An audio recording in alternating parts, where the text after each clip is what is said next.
সোনালী আঁশের সোনার দেশ, বঙ্গবন্ধুর বাংলাদেশ, পাট শিল্পের অবদান, স্মার্ট বাংলাদেশ বিনির্মাণ এই প্রতিপাদ্যকে সামনে রেখে জামালপুরের সরিষাবাড়ীতে পাট অধিদপ্তর কর্তৃক বাস্তবায়নাধীন উন্নত প্রযুক্তি নির্ভর পাট ও পাট বীজ উৎপাদন এবং সম্প্রসারণ শীর্ষক প্রকল্পের আওতায় পাট উৎপাদনকারী চাষী প্রশিক্ষণ কর্মশালা অনুষ্ঠিত হয়েছে। মঙ্গলবার 25 জুন সকাল থেকে উপজেলা প্রশাসন ও পাট অধিদপ্তর এর আয়োজনে উপজেলা পরিষদ হলরুমে দিনব্যাপী এ প্রশিক্ষণ কর্মশালা অনুষ্ঠিত হয়। এতে উপজেলার 8টি ইউনিয়ন ও 1টি পৌরসভা হতে 75 জন পাট চাষী প্রশিক্ষণ নেন। প্রশিক্ষণ কর্মশালাটি উদ্বোধন করেন উপজেলা নির্বাহী কর্মকর্তা শারমিন আক্তার।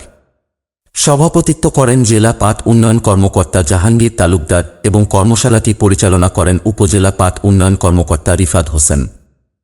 এতে প্রধান প্রশিক্ষক ও আলোচক হিসেবে প্রশিক্ষণ প্রদান করেন জেলা বীজ প্রত্যয়ন অফিসার আব্দুল হামিদ ও উপজেলা কৃষি কর্মকর্তা কৃষিবিদ অনুপ সিংহ। এ সময় মাদারগঞ্জ উপজেলার পাট গবেষণা উপকেন্দ্র এর বৈজ্ঞানিক কর্মকর্তা শামীম আল মামুন, উপজেলা পাট পরিদর্শক মোহাম্মদ আওরঙ্গজেব আতাসহ উপজেলা পাট অধিদপ্তর এর অন্যান্য কর্মকর্তা কর্মচারীবৃন্দরা উপস্থিত ছিলেন। আমাদের সরিষাবাড়িতে চটমিল ছিল, চটমিল নাই। আমাদের অনেক জায়গায় মিল কারখানা ছিল, সেগুলি নাই। আমরা ওই দিক যখন বিলুপ্ত হয়ে গেছে, পাট চাষিরা উদাস হয়ে গেছে যে আমরা পাট কোথায় বিক্রি করব।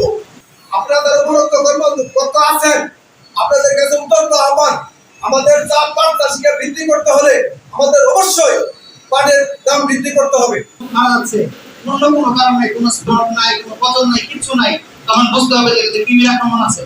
কারণ কৃমি দূর করার জন্য কি করা দরকার? আপনারা কাজ করবেন, মাঠে আপনারা কাজ করবেন, কোন সুবিধা অসুবিধা হচ্ছে কোন পাট চাষ করতে, এটা যদি আজকে আপনারা জেনে যেতে পারেন, দেখবেন যে মাঠে গিয়ে অনেক সমস্যা সহজে আপনারা সমাধান করতে পারবেন। আর আমরা যারা বিশ্বাস করি যে আমাদের যারা কৃষক, যারা আমাদের মূল কাজটা করে, আমরা তো শুধু আসলে কষ্ট করি, কাগজ কলমটা করি, কিন্তু মাঠে ফসল উৎপাদনটা আপনারা করেন। আপনাদের হাত দিয়ে কিন্তু আমরা আমাদের কাঙ্ক্ষিত দ্রব্যটা পাই, তাই না? জামালপুর জেলা প্রতিনিধি স্বপন মাহমুদের পাঠানো তথ্যচিত্রে ডেস্ক রিপোর্ট, মিশন 90। মিশন 90 সংবাদের পিছনে নয়, ভিতরে ছুটি।